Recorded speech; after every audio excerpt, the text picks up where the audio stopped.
Rockies up 1-0. Clint Barmas, Jason Marquis, and Dexter Fowler to face Cole Hamels in the third.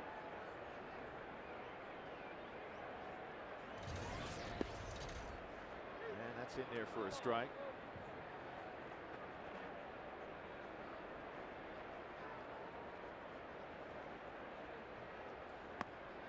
And another fastball.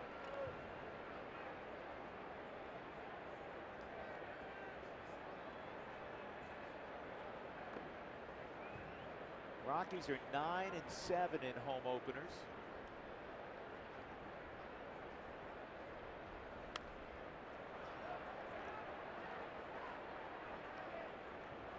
Last year at home, they finished 43-38 all time. At Coors Field, they've won 56% of their games. 628 and 498. But since this beautiful facility opened in '95, that's the 5th best home record in the National League. And I don't care who you are. If you have designs on playing in October, you have to play well in your own yard. Have to. There's no question. You know, the thing is, you look at every club that goes into playoffs, they have a very good record at home. They're way deep souvenir.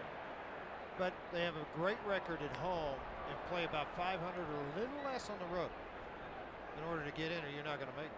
There were only 6 teams, George, last year in baseball that finished above 500 on the road. The Phillies were one of them.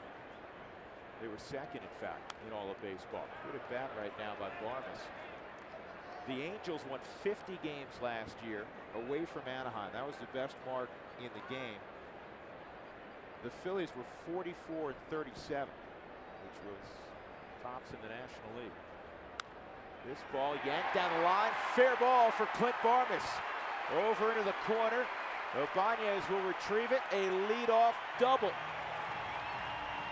That's a heck of an at-bat, Jeff Houston. Well, it was, because Cole Hamels was trying to throw fastball. Clint hooked a couple of souvenirs, as George said, down the left field line, and all of a sudden tried to go away with the changeup, cut back over to the outside part of the plate. What allowed him to do that is, we can see from the Hyundai cam, able to keep the hands back just enough and then let that top hand go to get a little bit more extension. Out of the box, he knew it was a double.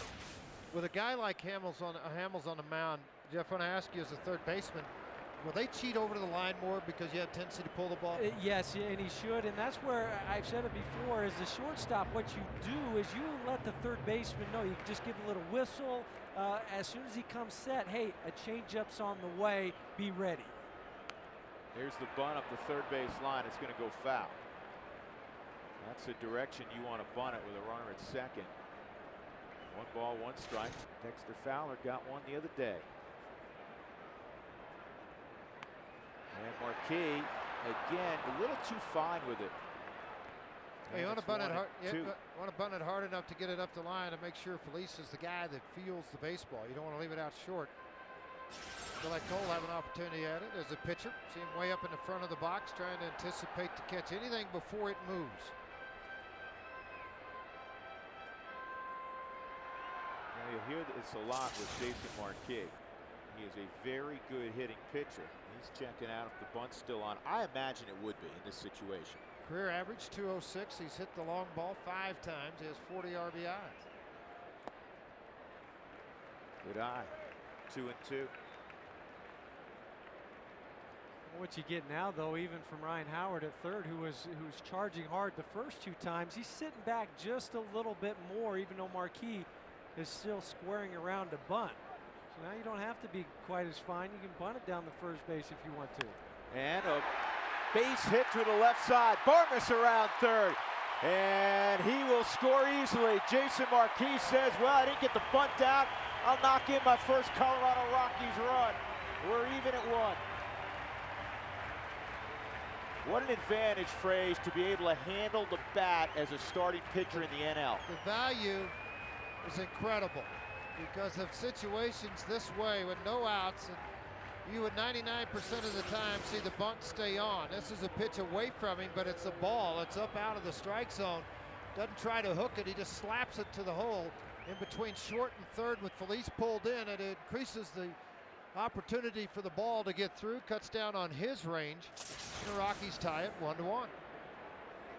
And Dexter pushes a bunt.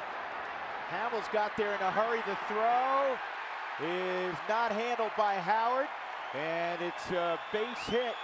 And now they're calling him out. The home plate umpire, Mike Everett, is saying that Fowler was out of the baseline. That's going to get Clint Hurdle out of the dugout.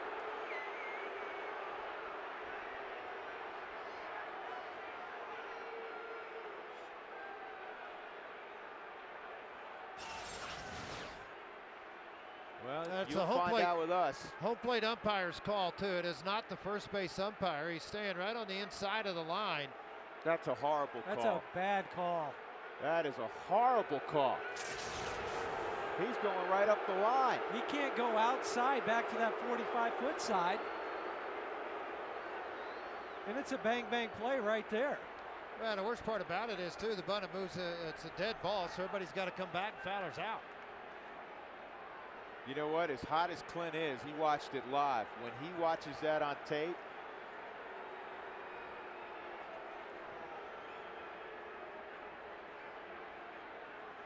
unless, you know, from an umpire standpoint, Jeff, unless you're 100% positive, you know what? Why make that call? You're exactly right, Drew. The other thing is, if you see him on the grass, okay, I'll give that to you. But the dirt is only about 6 or 8 inches from the grass. So he had created his own baseline already.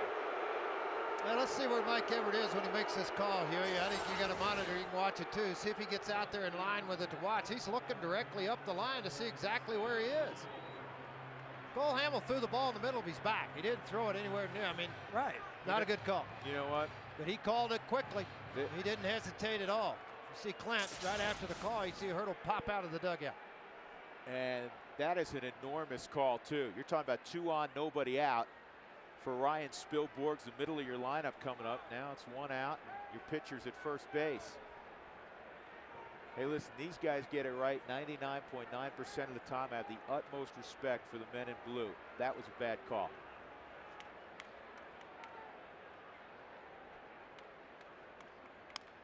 Spilly toward the gap in right center field. Now Marquis runs really well. Marquis to third, and he'll get a stop sign from Rich Dower. Now think about that play. Spilborgh's 4 ball games, 4 doubles.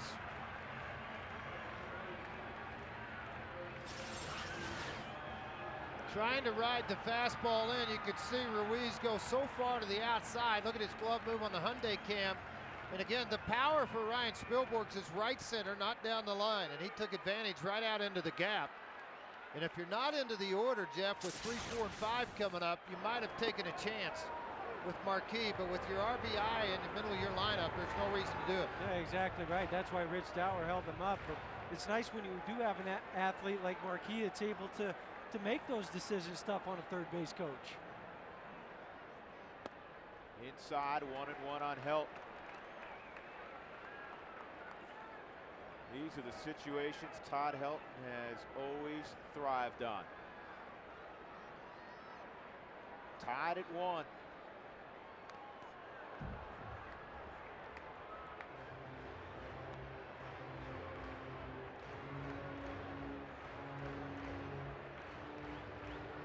Richie Dower, a nice big league career. Never left the game. He's either played it or taught it. Off his foot, that's a foul ball. You know, you see Marquis out there running the bases. Jeff was talking about it a moment ago. He had a couple of hits in his last start, Huey, and both of them he tried to stretch into doubles. Yeah, but this is the way you play the game. I mean, if you don't play it hard and you hold back, he was going on contact on there, assuming he'll go again on contact. It's fun to watch. Holy moly, that was right at me. Good thing that screen was up. You know what, hold on. That's an exaggeration because we're up here, we could see you. That hit 45 feet from you. It did not. Mark Rasmus right in front of me, right there. It hit the screen. It would have come right at me. There's like 18 things blocking Well, it. that's true, but I need a glove. stares in at Mike Everett, 2-2. Hamill, 6'4", couple 100 pounds.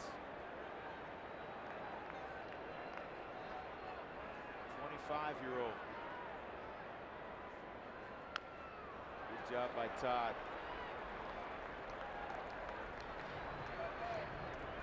Trying to recognize the pitch. He just went down and away. Watch when the foot hits, but the hands never come forward till he recognizes where the pitch is in the zone.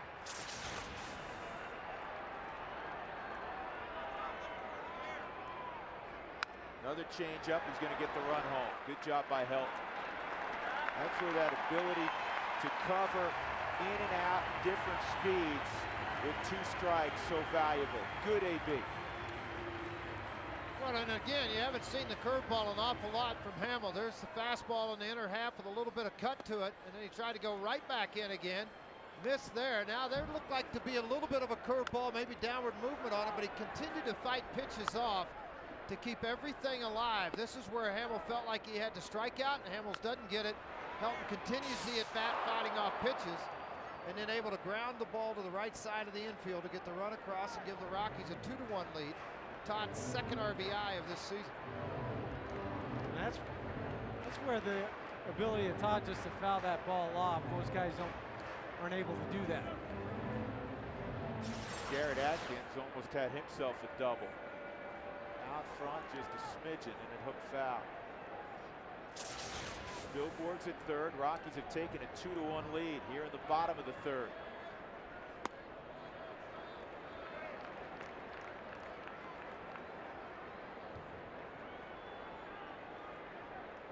Phillies have read the recent scouting reports in the Arizona series. They're really swung around in the infield to the pull side.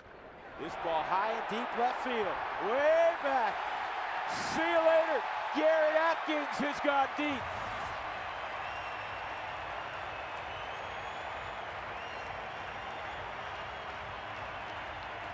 First hit of the year. Why not make it a big fly? 4-1 Colorado. Jason Marquis led the National League in run support a year ago with 6. The Rockies are trying to help him out here early in this game. Atkins doing his part with a fastball that stayed up into the strike zone. Atkins smoked it to make it a 4-1 ball game.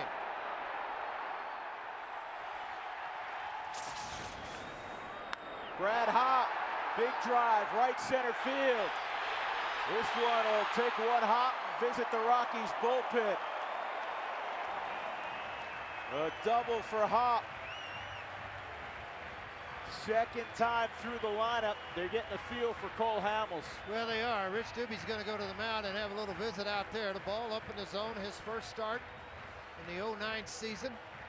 And if you look at the recent pattern that he has used, a lot of pitches up in the strike zone. That ball belt high, trying to get the ball down and in because Hop crowds the plate. He just opened the front side up and bounced it into the right field bullpens, the dugout, up on its toes, hoping to see back-to-back home runs. Hey, Jeff Houston, you were a left-handed bat. It's really amazing. Brad Hop never bought into I couldn't hit left-handers. He did in college. He did throughout the minor leagues where he hit well over 300. But early on in his big league career, he did struggles. The numbers state that. He's a different guy the last 2 years. Well, he really is. And a lot of credit, I think, has to go to Clint Hurdle to showing the confidence. You know what, Brad? I'm going to put you in there against lefties. I have confidence in you. The manager does. Now, all of a sudden, you feel a little bit better about yourself. You go up there, your confidence is higher, and that's what we've seen from Brad the last couple years. We got Tulowitzki with Hop at second. You know, I can't help but think back to that at-bat that Todd Helton had. Took a couple pitches, fouling some pitches off. Yeah, ground ball out, got the run in. I'm sure Cole Hamels going, okay, I got Helton out. Uh-oh, now he got Atkins and Hop to follow. 59th pitch coming, though. This ball's hit pretty well. Ibanez's going back, and it is over his head. It short hops the wall. Hop scores. Tulowitzki striding toward third. He'll have himself a head-first triple. 5-1 Colorado.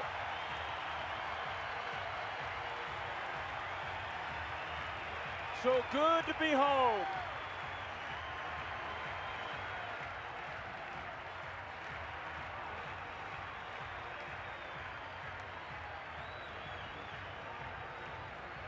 All this being scored on Hamels, who last year a 7-3 record and 16 starts out on the road, but his first here in Denver. And the Rockies have started to hammer the baseball. Iannetta pops it up foul. Ruiz is taking a look. He's going to have a play. So the party will end there in the third, but the Rockies tally 5 against Cole Hamels. Garrett Atkins in the middle of it with a long 2-run home run to left. 5-1 Rockies.